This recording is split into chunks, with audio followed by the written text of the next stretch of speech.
اعوذ باللہ من الشیطان الرجیم بسم اللہ الرحمن الرحیم اقترب للناس حسابهم وهم فی غفلۃ معرضون۔ یہ اللہ تبارک و تعالیٰ نے سورہ انبیاء میں پہلی آیت میں ارشاد فرمایا ہے، جو کہ 17واں پارہ ہے، اس کی پہلی آیت ہے کہ لوگوں کے حساب و کتاب کا وقت قریب آ گیا ہے اور لوگ ہیں غفلت میں پڑے ہوئے ہیں۔ مطلب یہ ہے کہ قیامت بہت قریب ہے، اس لیے لوگوں کو غفلت سے دور ہو کر کے اللہ کے قریب آنا چاہیے۔ آگے اللہ تعالیٰ نے فرمایا لاہیۃ قلوبہم واسروا النجوى الذین ظلموا هل هذا الا بشر مثلکم۔ کفار مکہ کہا کرتے تھے کہ یہ جو نبی ہیں یہ ایک عام انسان ہے، کوئی فرشتہ نبی ہونا چاہیے، یہ کوئی بڑا معزز گھرانے کا آدمی نبی ہونا چاہیے، یہ جو نبی بنائے گئے ہیں ہماری جیسے ایک انسان ہے۔ اللہ تعالیٰ نے کہا دوسری آیت میں فرمایا ہے کہ نبی انسان ہی ہوتے ہیں، جتنے بھی نبی اس سے پہلے گزرے ہیں وہ انہی کے خاندان کا ایک فرد ہوتا ہے، اللہ کہ اللہ تعالیٰ ان پر وہی نازل فرماتا ہے، ان کے مرتبہ مقام کو پوری دنیا میں بڑھا دیتا ہے، اس لیے نبی انسانوں میں سے ہوئے ہیں۔ آگے اللہ تعالیٰ نے فرمایا ہے لو کان فیہما آلہۃ الا اللہ لفسدتا۔ اگر کائنات کا نظام ایک خدا کے علاوہ 2 خدا چلاتے یا 3 خدا چلاتے تو پورا نظام دھرم بھرم ہو جاتا۔ آپ دیکھتے ہیں کہ ایک کاروبار کو چلانے کے لیے اگر 2 آدمی ہوتے ہیں تو ان میں اختلاف ہوتا ہے، 3 ہوتے ہیں ان میں اختلاف ہوتا ہے، یہ انسان کی فطرت میں اور یہ ایک نیچرلی چیز ہے کہ ایک چیز کو چلانے والے 2 یا 3 4 لوگ ہوتا، آپس میں اختلاف ضرور ہوتا ہے، بعض مرتبہ تو ٹوٹ پھوٹ بھی ہو جاتی ہے۔ اسی طرح اگر اس نظام کو چلانے کے لیے اتنے عرصے تک 2 یا 3 خدا ہوتے تو آپس میں ضرور اختلاف ہوتا تو بٹوارا ہوتا، آپس میں یدھ ہوتا، لڑائی ہوتی، دھرم برم ہو جاتا ہے، پوری کائنات ختم ہو جاتی۔ تو یہ پوری کائنات کا نظام جو کا تو آج تک چل رہا ہے، سورج وہیں سے نکل رہا ہے، وہیں ڈوب رہا ہے، چاند کا اپنا وقت مقرر ہے، آسمان وہیں کا وہیں رکا ہوا ہے، موسم میں کوئی فرق نہیں، تو یہ تمام چیزیں یہ بتاتی ہیں اس کائنات کے نظام کو چلانے والا ایک ہی ہے اور وہ ہے اللہ۔ پھر آگے اللہ تعالیٰ نے فرمایا کل نفس ذائقۃ الموت ونبلوکم بالشر والخیر فتنہ۔ ہر نفس کو، ہر جاندار کو موت کا مزہ چکھنا ہے، پھر ہم اس کو نیکی اور بدی کے ذریعے آزمائیں گے، کس کی نیکیاں زیادہ ہیں، کس کی برائیاں زیادہ ہیں، یہ سب آزما لیں گے ہم اس کو۔ اللہ تعالیٰ نے آگے فرمایا وَلَقَدْ آتَيْنَا إِبْرَاهِيمَ رُشْدَهُ مِن قَبْلُ۔ ہم نے یہاں ابراہیم علیہ السلام کی خصوصیت بیان کی ہے، ہم نے ابراہیم علیہ السلام کو اس سے پہلے بہت زیادہ ہدایت کی چیزیں دی تھی۔ اور آگے پھر اللہ تبارک و تعالیٰ نے یہ واقعہ بیان کیا ہے حضرت ابراہیم علیہ السلام کا۔ فرماتے ہیں کہ حضرت ابراہیم علیہ السلام کے زمانے میں ایک بت خانہ تھا، اس میں بہت سارے بت رکھے ہوئے تھے۔ اب جب ان کی قوم میں ایک میلہ لگتا تھا، جب لوگ پورا گاؤں، پوری بستی کے لوگ میلے میں چلے گئے تو حضرت ابراہیم علیہ السلام نے تمام بتوں کو توڑ کر کے ان کا سب سے بڑا جو سردار تھا اس کے کاندھے پر کلہاڑا رکھ دیا۔ جب لوگ واپس آئے کہنے لگے بھئی کس نے کیا ہے، لوگوں نے کہا کہ ایک شخص ہے ابراہیم نام کا جس نے جو ہے یہ کام کیا ہوگا، کیونکہ ہمارے معبودوں کو برا بھلا کہتا تھا۔ تو چنانچہ ابراہیم علیہ السلام کو بلایا گیا، پوچھا گیا قالوا انت فعلت یا ابراہیم علیہ السلام، آپ نے ایسا کیا ہے؟ تو ابراہیم علیہ السلام نے جواب دیا کبیرہم ھذا فاسألہم ان کانوا ینطقون، کہ ان کا بڑا سردار بچا ہوا ہے، اس سے معلوم کر لیں کس نے توڑا ہے، یعنی جو سب سے بڑا بت تھا وہ صحیح سلامت ہے، اس سے ہی معلوم کر لیں۔ تو لوگ بڑے شرمندہ ہوئے، کہنے لگے کہ یہ بھی بول سکتا ہے؟ تو ابراہیم علیہ السلام نے وہاں کہا جو بول نہیں سکتا، جو اپنے بتوں کی، اپنے ساتھیوں کی حفاظت نہیں کرتا، وہ خدا کیسے ہو سکتا ہے؟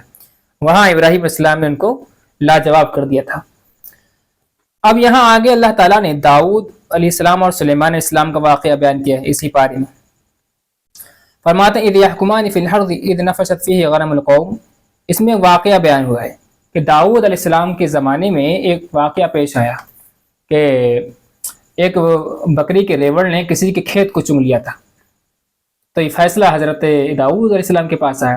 حضرت داؤد علیہ السلام نے فیصلہ یہ سنایا کہ جس کھیت والے کا نقصان ہوا ہے اس کھیت والوں کو وہ تمام بکریاں دے دی جائیں جس نے اس کے کھیت کو چن لیا ہے۔ چنانچہ یہ فیصلہ ہو گیا۔ جب ان کے بیٹے حضرت سلیمان علیہ السلام کے پاس یہ فیصلہ آیا تو حضرت سلیمان علیہ السلام نے کہا کہ میں اگر فیصلہ کرتا تو اس سے بہتر کرتا، مطلب یہ تھا کہ میرا ابا نے بھی فیصلہ صحیح کیا ہے لیکن اگر میں کرتا تو اس سے اور بہتر کرتا۔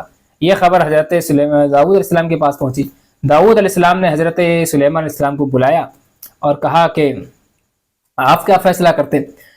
چنانچہ حضرت سلیمان علیہ السلام نے کہا کہ میں فیصلہ یہ کرتا کہ کھیت والے کو وہ تمام بکریاں دے دیتا جن بکریوں نے اس کھیت کو چنگا تھا، اور بکری والے کو وہ کھیت دے دیتا، اور بکری والے سے یہ کہتا اس کھیت میں محنت کر، اور جب تک اس کی فصل دوبارہ نہ اگائے تب تک یہ بکریاں تیری کھیت والے کے پاس رہیں گی، اور کھیت والا اس بکری سے، ان بکریوں سے اور ان بکریوں کے دودھ سے فائدہ اٹھائے گا۔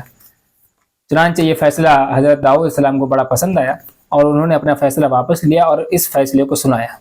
یہی واقعہ اس آیت میں بیان کیا ہے۔ آگے اللہ تعالیٰ نے ایوب علیہ السلام کا واقعہ بیان کیا ہے، اذ نادى ربه نداء خفیا، کہ حضرت ایوب علیہ السلام کو اللہ تعالیٰ نے بڑا آزما تھا، ان کے اوپر بیماری آ گئی تھی، اور ان کی بیوی نے بڑی خدمت کی تھی، بڑی صبر والی تھی۔ یہ آیت، اس آیت میں یہ بیان کیا گیا ہے۔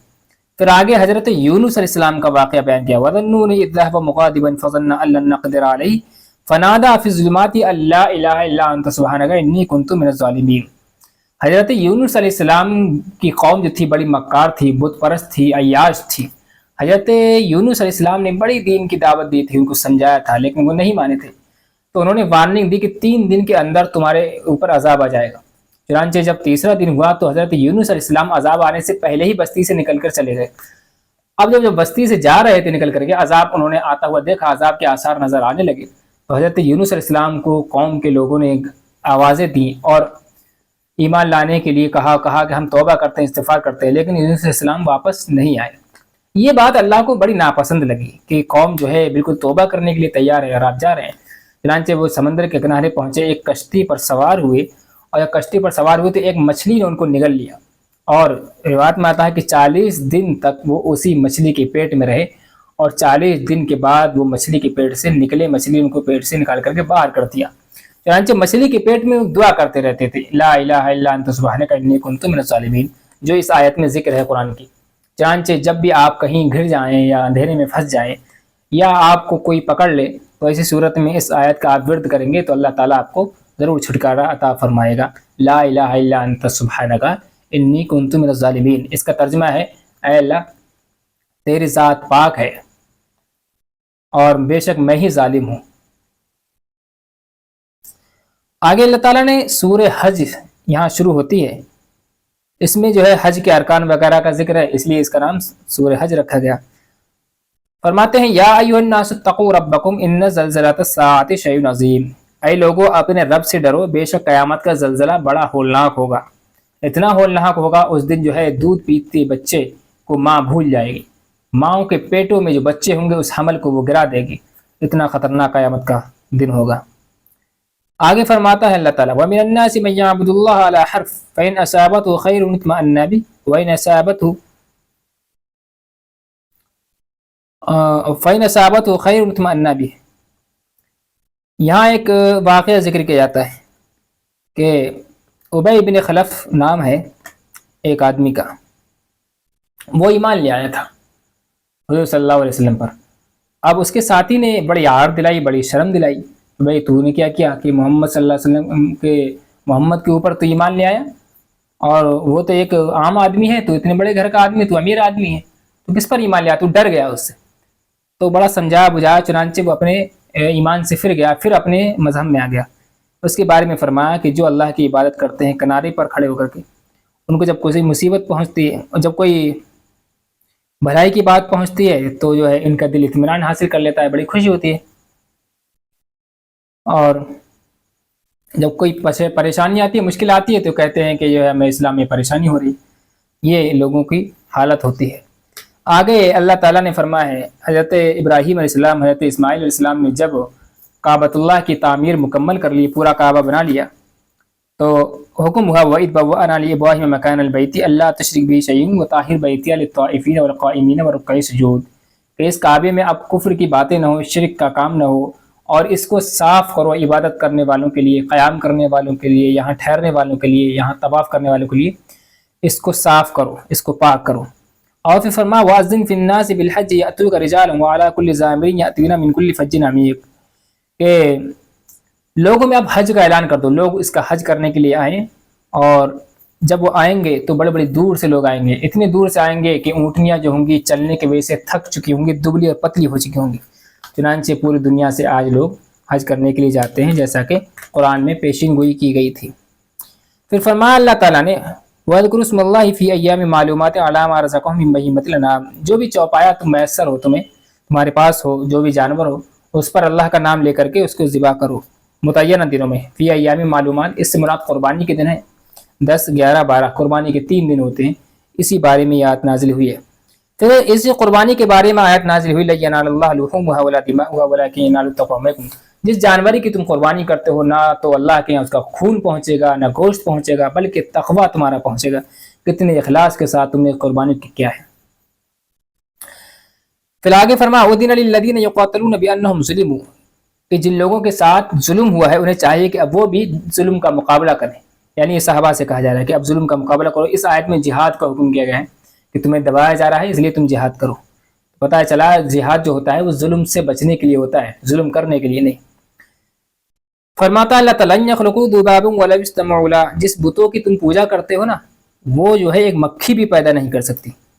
یہ 17 پارے کے بالکل آخری رکوع میں ہے، یہاں 17 پارے کا خلاصہ مکمل بیان ہوا۔ اگلی ویڈیو میں انشاءاللہ ہم 18ویں پارے کا خلاصہ بیان کریں گے۔ اللہ تعالیٰ ہم سب کو عمل کی توفیق عطا فرمائے۔